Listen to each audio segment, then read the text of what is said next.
Morning and welcome to your Daily Sparks. At the height of her popularity, Ann Landers, the newspaper advice columnist, received an average of 10,000 letters a month, and nearly all of them were from people burdened with problems.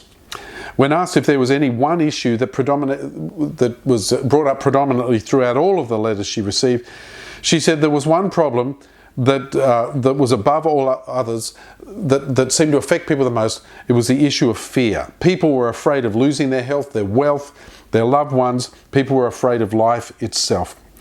Now, none of us like to be afraid. Fear generates a fight or flight response within us.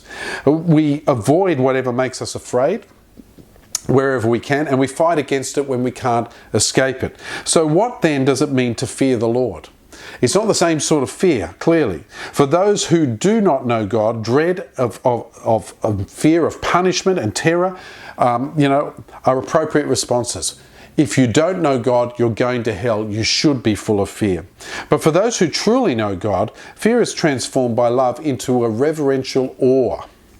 Fear of God is the very basis of our worship. Fear induces us to be obedient and to serve Him. It emboldens us to avoid sin and to live a holy life because we fear Him. We are in awe of Him. It quickens our hearts with worshipful respect for God and infuses us with the love of God. The wonderful paradox of fear of the Lord is that this fear ultimately frees you from all other fears. You fear God, and He gives you wisdom to know He is in charge and not you, and therefore you don't have to fear anyone or anything else.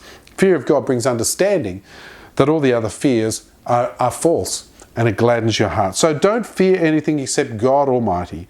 He alone is the Holy One. If you fear Him, you will have need for nothing.